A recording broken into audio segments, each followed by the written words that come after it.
Hello dear students, कैसे हो? I hope आप सभी स्वस्थ होंगे, मस्त होंगे और जबरदस्त होंगे। मैं आपका अपना आयुष सर आप सभी के लिए आज बहुत ही इंपॉर्टेंट टॉपिक पर वीडियो लेकर के आया हूं। ये टॉपिक बहुतों को कंफ्यूज करता है क्योंकि इसका नाम ऐसा कंफ्यूजिंग है। एक है आयोडीमेट्रिक टाइट्रेशन और दूसरा है आयोडोमेट्रिक टाइट्रेशन। बेसिकली टाइट्रेशन के बारे में हम लोगों ने पिछले वीडियोज में भी देखा है। टाइट्रेशन पे हम लोगों ने 2 वीडियो रिकॉर्ड कर दिया, जहां पर हम लोगों ने simple titration, acid base titration और रिडॉक्स टाइट्रेशन को समझा था। आज बारी है इस आयोडीमेट्रिक एंड आयोडोमेट्रिक टाइट्रेशन के बारे में पढ़ने की। अब है तो ये बेसिकली एक रिडॉक्स रिएक्शन, लेकिन यहां पर थोड़ा सा कंफ्यूजन क्रिएट होता है। इसको हम लोग स्पेशली अलग वीडियो में इसको कवर कर रहे हैं ताकि आपका वो छोटा सा कंफ्यूजन पॉइंट भी ना रह जाए। इस वीडियो में हम लोग चीजों को जीरो से लेकर एडवांस तक कवर करने वाले हैं, तो वीडियो को अंत तक जरूर देखिएगा ताकि आपको हर एक कॉन्सेप्ट, हर एक बातें, हर एक चीजें आपके दिल और दिमाग में इस तरीके से बैठ जाए आप कभी भूल ना पाए उसे। फिर चाहे प्रैक्टिकल का वाइवा हो, चाहे बोर्ड एग्जाम में आपको दिक्कतें आ रही हो, चाहे फिर वो आपका जेई मेंस हो, चाहे जेई एडवांस और या फिर आपका नीट का एग्जाम हो, आप जिस भी एग्जाम में बैठे आप बहुत कॉन्फिडेंस के साथ बैठे और आप वहां पर हर प्रकार के सवाल जब भी टाइट्रेशन से उठते हुए नजर आए, आप उस सवाल को देने के लिए सक्षम अपने आप को महसूस करें। यही इस वीडियो में मैं कोशिश करूंगा कि आपको मैं उतना सक्षम बना सकूं कि आप किसी भी एग्जाम में कहीं पर भी घबराए ना। आज इस टॉपिक को हम लोग शुरू करेंगे बिना देर किए। यहां पर बात हम करेंगे, शुरुआत करेंगे आयोडोमेट्रिक टाइट्रेशन से। अब नाम में ही क्लियर है, आयोडीमेट्रिक टाइट्रेशन मतलब यहां पर किसी भी टाइट्रेशन में 2 चीजें होती है। पहला जो चीज होता है वो होता है टाइट्रेंट,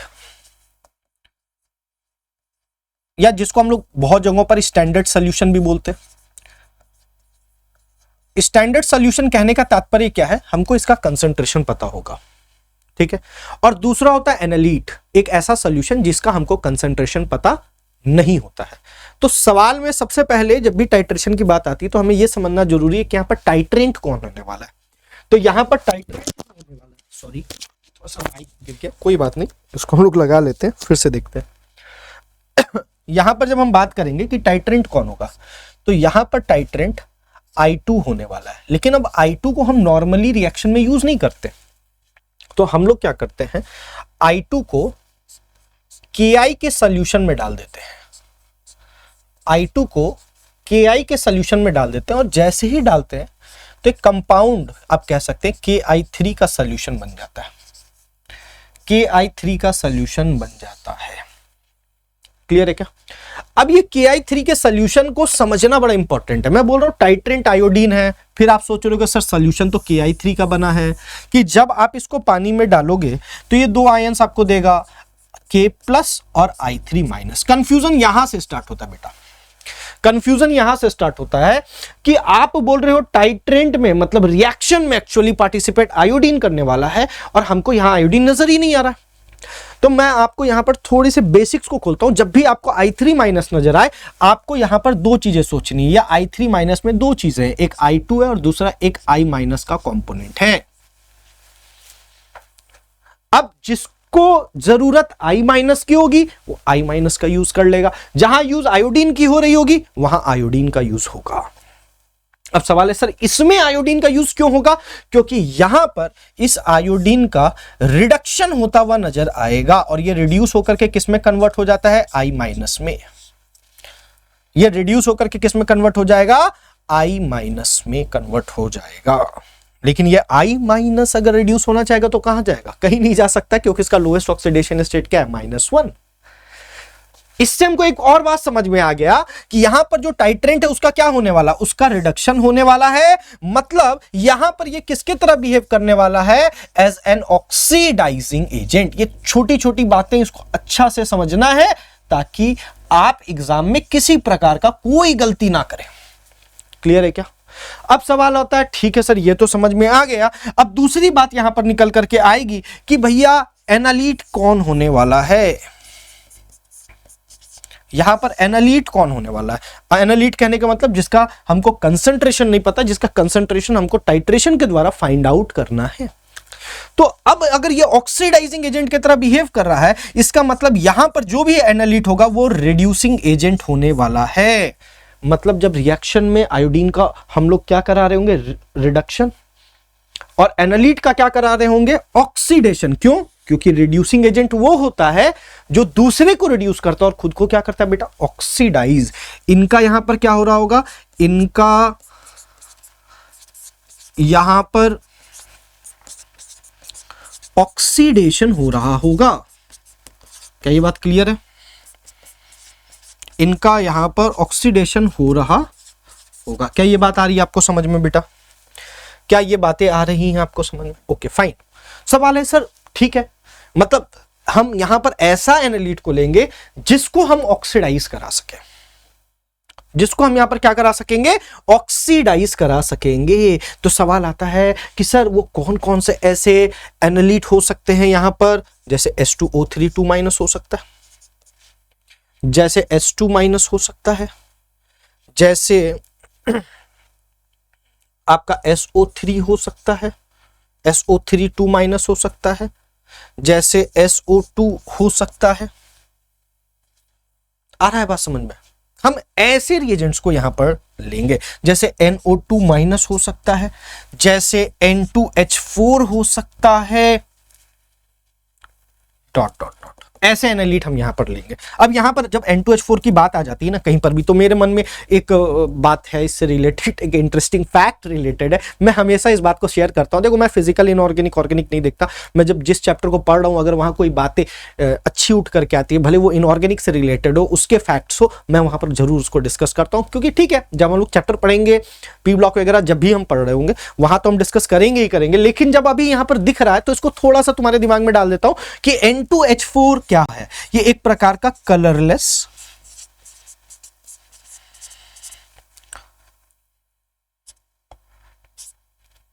फ्यूमिंग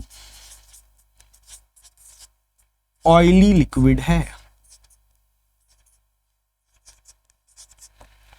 अब फ्यूमिंग मतलब इसका कुछ ना कुछ स्मेल होगा, तो इसका स्मेल कैसा होता है, smells like ammonia, smells like ammonia, ammonia मतलब NH3 की तरह स्मेल करता है। इंटरेस्टिंग फैक्ट क्या है कि इसको हल्का सा भी अगर एयर तुम दे दिए ना, हल्का सा भी एयर दे दिए, फट जाता है, एक्सप्लोड कर जाता है। तो इसको हवाओं से बचा करके रखना है। ये वेरी गुड रिड्यूसिंग एजेंट है। इतना अच्छा है कि जितना वाटर बॉयलर वगैरह जहां पर भी इंडस्ट्रीज में यूज होता है वहां पर हम लोग इसका यूज करते हैं, ताकि वहां के जो आपके आयरन से बने हुए या किसी अदर मेटल से बने हुए आपके जितने भी कंटेनर वगैरह हो गए या इंस्ट्रूमेंट्स हो गए, उन सब का कोरोजन को हम लोग रोक सके। ठीक है, और गुड रिड्यूसिंग एजेंट है। इसको हम लोग ऑक्सीजन स्कैवेंजर्स भी कहते हैं, ऑक्सीजन स्कैवेंजर्स भी कहते हैं इसको हम लोग। ठीक है, कोरोजन इनहिबिटर भी कहते हैं। तो ये बहुत सारे नाम है रिड्यूसिंग एजेंट के, कहीं कहीं पर यूज कर दिए जाते हैं, तो ये नाम भी आप दिमाग में बैठा सकते हैं, कोरोजन इनहिबिटर। क्लियर? ठीक है, ये मैं थोड़ी सी टॉपिक से हट करके बातें कर लिया यहाँ पर, कोई बात नहीं, ये बातों को आप दिमाग में बैठा सकते हैं चाहे तो। इंपॉर्टेंट बात यहाँ पर क्या निकल करके आई कि टाइट्रेंट कौन होने वाला, एनालिट कौन होने वाला। अब इसके बाद तीसरा सवाल आता है कि यहाँ पर इंडिकेटर कौन होने वाला है। आई होप आपको समझ में आ रहा होगा। इंडिकेटर वो है जो आपको एंड पॉइंट के बारे में बताता है, ये बताता है कि अब रिएक्शन को स्टॉप कर देना चाहिए। तो यहां पर वो टाइट इंडिकेटर कौन होने वाला, क्या I2 सेल्फ इंडिकेटर की तरह बिहेव करेगा? तो जवाब होगा नो, I2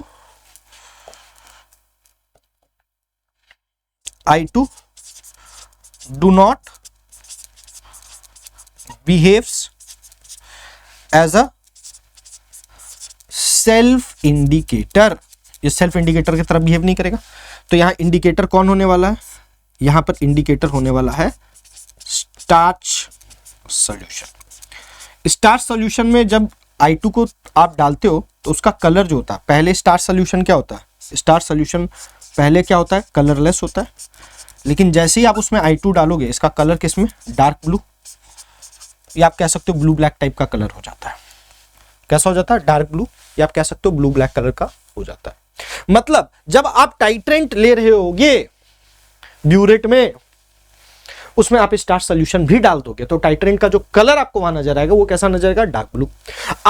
आपने टाइट्रेशन स्टार्ट किया, आप थोड़ा थोड़ा पहले टाइट्रेंट को एनालिट में डाले, रिएक्शन कराए, क्या होगा, जैसे आप रिएक्शन कराओगे एनालिट तो क्या करेगा, ऑक्सीडाइज कर जाता है। यहां पर इसका क्या होता है, यहां पर इसका होता है ऑक्सीडेशन, और ये ऑक्सीडाइज कर जाएगा, और जो टाइट्रेंट था आपका I2 वो I- में कन्वर्ट हो जाएगा, उसका रिडक्शन हो जाएगा, और I- के प्रेजेंस अगर स्टार्च सॉल्यूशन में है तो वो कलरलेस ही रहेगा, वो डार्क ब्लू कलर शो नहीं करता है बेटा।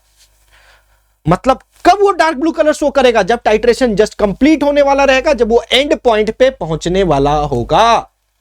जैसे ही वो एंड पॉइंट में पहुंचेगा, हल्का सा एक बूंद भी गिरा I2 का सॉल्यूशन का जिसमें ऑलरेडी स्टार्च मौजूद है, उसका कलर चेंज हो जाएगा। क्लियर है क्या, क्या ये बातें आपको दिमाग में बैठ गई क्या, एकदम देख लो आराम से। कोई दिक्कत है क्या यहां तक, कोई भी दिक्कत है तो बता दो। क्लियर है। हाँ, इंटरेस्टिंग बात क्या है सर, ये किस तरीका का रिएक्शन है, एक पॉइंट और मैं यहां पर लिख देता हूं, it is a single step reaction, अलग से लिख दे रहा हूं, it is a single step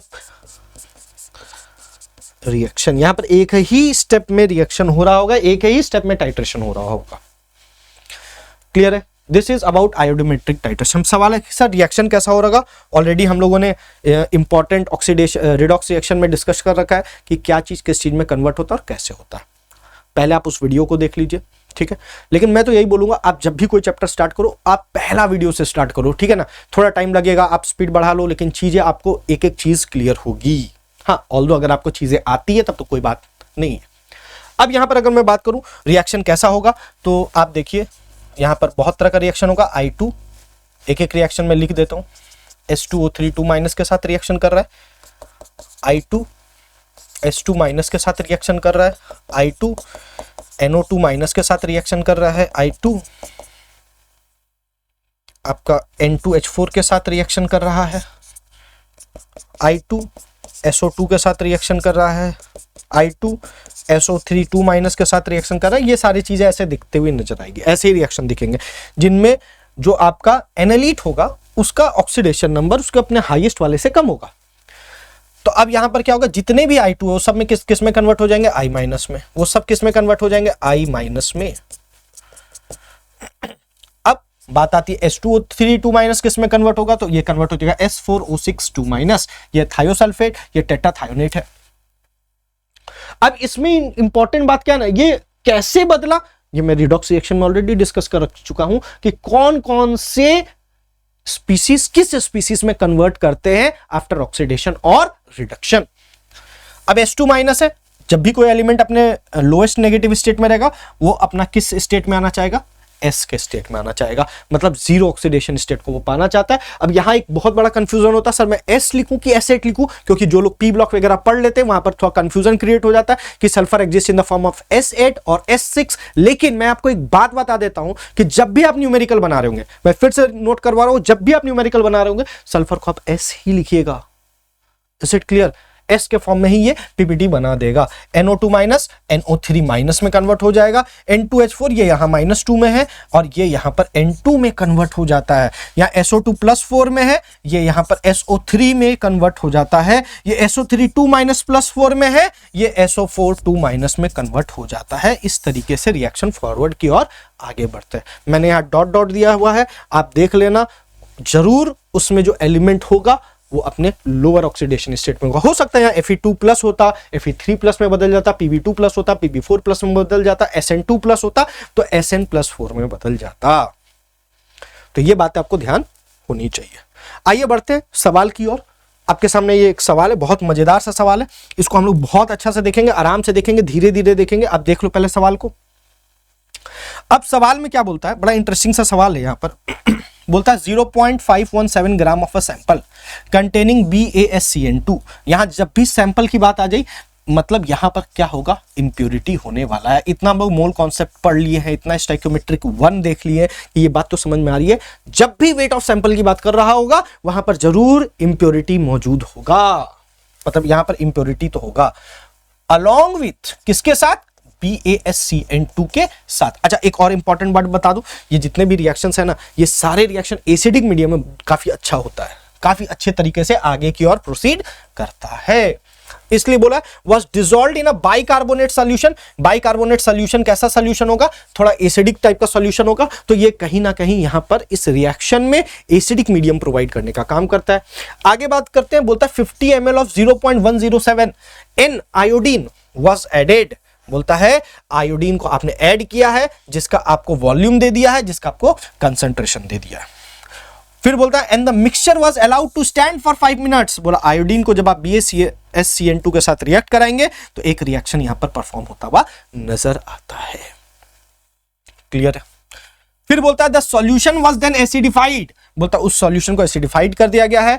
I2 was जो बच गया, उसमें जो एक्सेस ऑफ I2 बच गया, उसको क्या किया जाता है, टाइट्रेट कराया जाता further 16.3 ml of 0.0965 M sodium thiosulphate. अब यहां इंटरेस्टिंग बात क्या आती है, आप बोलोगे कि सर अभी तो आपने कहा था कि रिएक्शन जो होने वाला है वो सिंगल स्टेप होने वाला है, तो मैं बता दूं ये एक अलग सिंगल स्टेप है, ये एक अलग सिंगल स्टेप है। ऐसा नहीं है इन दोनों का होना जरूरी है, ऐसा भी होता कि ये रिएक्शन हो रहा है तो भी काम चल जाता, सिंगल ये भी रिएक्शन वैलिड है। और ये दोनों में ध्यान से देखो, ये I2 किस में कन्वर्ट हो रहा है, I माइनस में, यहां पर I2 किस में कन्वर्ट हो रहा है, I माइनस में। ये दोनों इंडिविजुअल अलग अलग रिएक्शंस हैं, हमको इन दोनों को अलग अलग सोचना है। क्लियर है। तो ऐसे रिएक्शंस को देख के भावुक मत हो जाना कि यहां पर दो रिएक्शंस हैं तो इस सर ये तो सिंगल स्टेप है नहीं, ये दोनों डिफरेंट रिएक्शंस हैं। ऐसा नहीं है कि यहां पर कुछ बना और वो फर्दर इस रिएक्शन में पार्टिसिपेट कर रहा। अगर ऐसा हो रहा होता तब मैं बोलता ये दोनों रिएक्शन आपस में रिलेटेड है।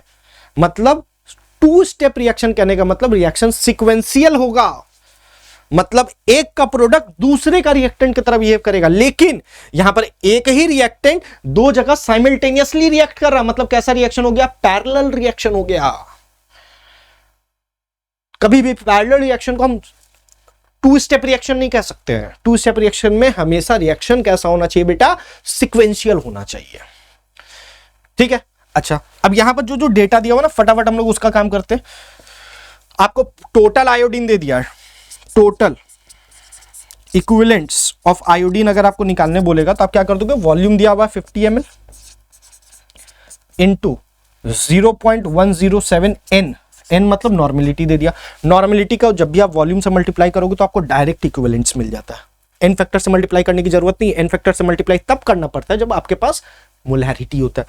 तो इन दोनों को जब आप मल्टीप्लाई करोगे तो आंसर लगभग 5.35 के आसपास आ जाएगा और आंसर मिली इक्विवेलेंट्स में आएगा। क्यों? क्योंकि यहाँ वॉल्यूम किस में है, ध्यान से देख लो, ml में। यूनिट्स बहुत इंपॉर्टेंट है, गड़बड़ हो जाएगा नहीं तो मामला सारा मामला गड़बड़ हो जाएगा। क्लियर। फिर क्या बोलता है, this solution was then titrated with. अब यहां पर किसका वॉल्यूम दे दिया है आपको, यहां पर आपको दे दिया volume of sodium thiosulphate. Concentration किसका दे दिया, सोडियम थायोसल्फेट का दे दिया है। ठीक है, ठीक है, सोडियम थायोसल्फेट का दे दिया है। और यहां जो कंसंट्रेशन दिया हुआ वो ध्यान से देखो, मोलैरिटी में दिया हुआ है और वॉल्यूम किस में दिया हुआ, ml में दिया हुआ, मोलैरिटी दिया है। तो यहां तो कंपलसरी है कि हमको एन फैक्टर तो निकालना पड़ेगा, यहां तो कंपलसरी हो जाता है। तो ठीक है, पहले हम लोग इस दोनों रिएक्शन को अलग अलग लिख के क्या फाइंड आउट कर लेते हैं, एन फैक्टर फाइंड आउट कर लेते हैं। तो सबसे पहले हम लोग क्या लिखेंगे, पहला reaction BaSCN2 plus I2 will form SO4 2- ion plus HCN plus I- ion. अच्छा, यहां मैं अगर एन फैक्टर निकालना चाहूं तो कैसे निकालूंगा, देखो मैं बता रहा हूं पूरे रिडॉक्स में, पूरे टाइट्रेशन में एन फैक्टर का जबरदस्त यूज होने वाला है। और अगर जबरदस्त यूज होने वाला है तो आपको एन फैक्टर आना चाहिए। नहीं आता है तो आप हमारे एन फैक्टर्स को कैसे कैलकुलेट करते हैं उन वीडियोस को देखिए। अब आप यहां पर जब इसका देखोगे तो यहां सल्फर आपका -2 में नजर आएगा, कार्बन आपका +4 में नजर आएगा। ठीक, और यहां पर सल्फर आपका हो गया +6 और यहां हो गया कार्बन +2। बोलेंगे सर ये ऑक्सीडेशन नंबर कैसे निकाल लिया, मुझे नहीं समझ में आ रहा है। उस वीडियो को देखो जहां पर मैंने ऑक्सीडेशन नंबर निकालना सिखाया, सब कुछ एकदम फॉर्मेट में है।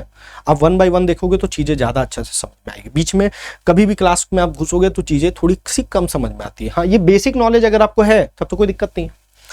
तो आप यहाँ पर इंटरेस्टिंग बात देखो, इंटरेस्टिंग बात क्या, -2 से +6 जा रहा है, मतलब इसका यहाँ पर क्या हो रहा है, ऑक्सीडेशन, और इसका क्या हो रहा है, रिडक्शन।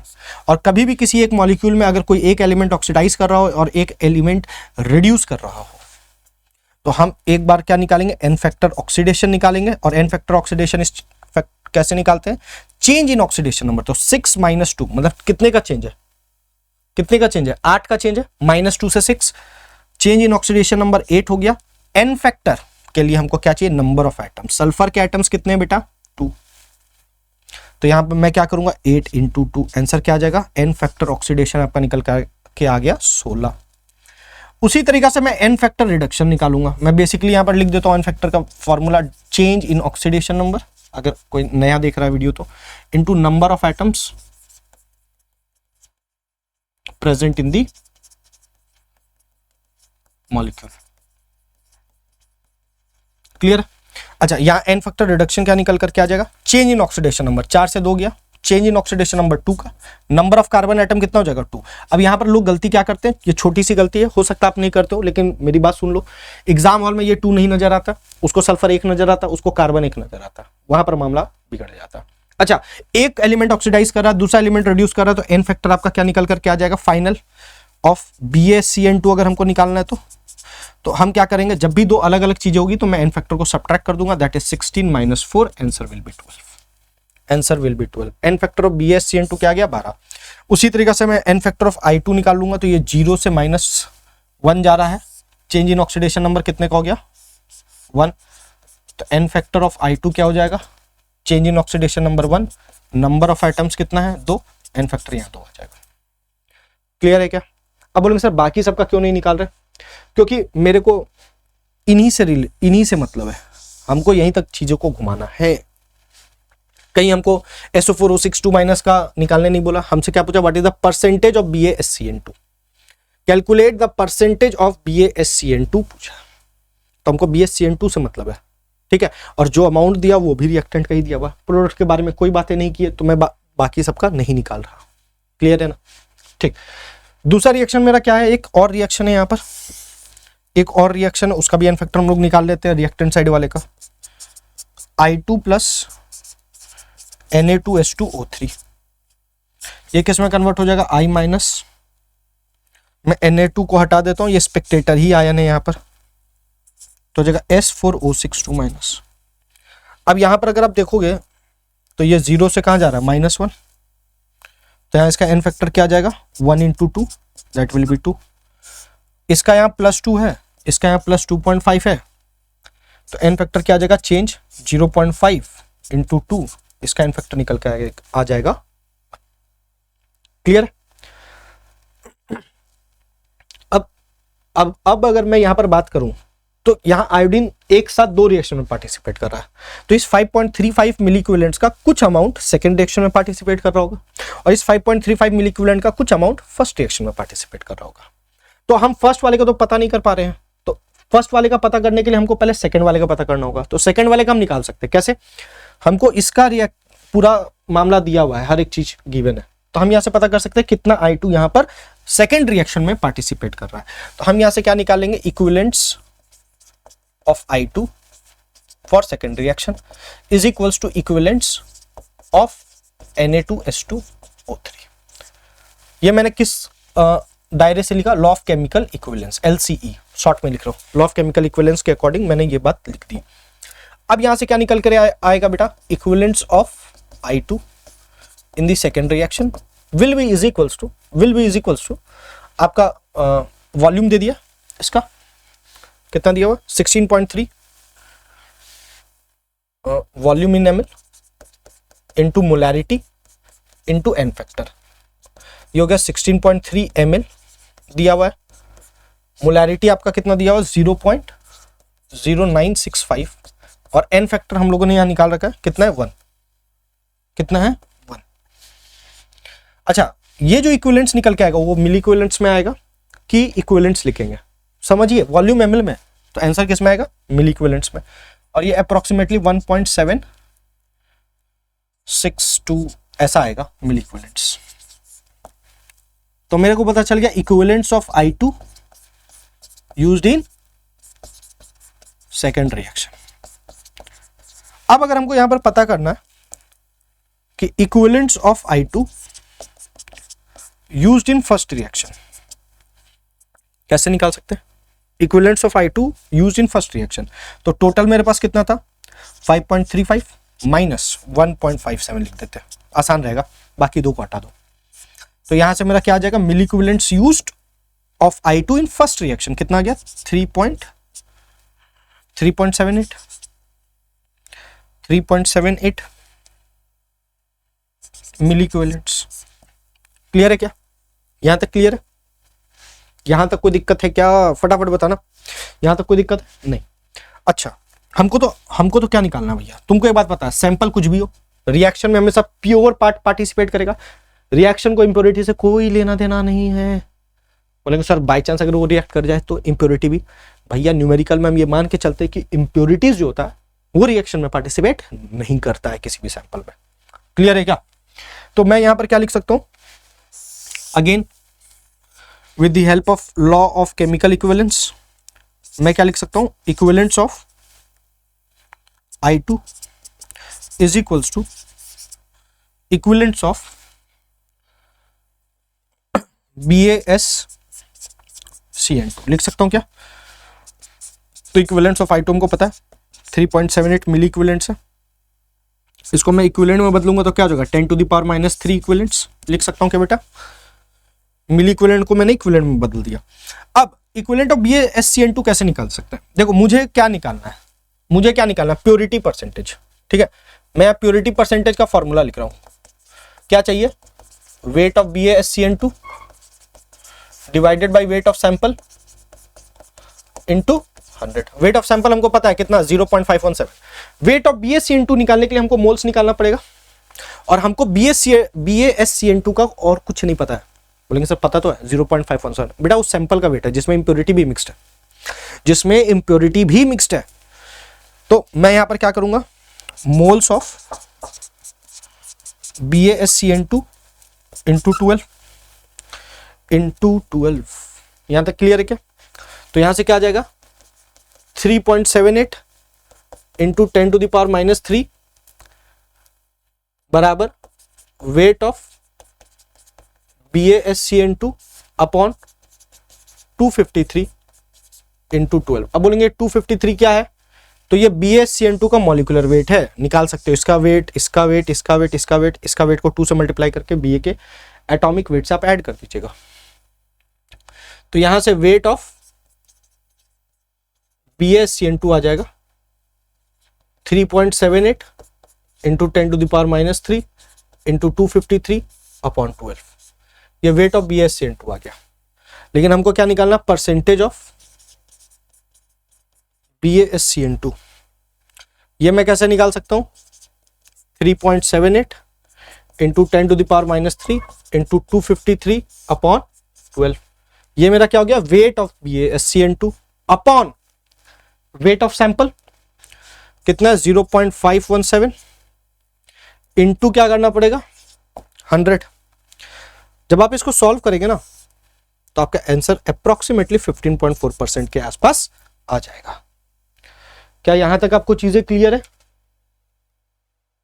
यहां तक आपको चीजें क्लियर है? तो this is about iodometric titration.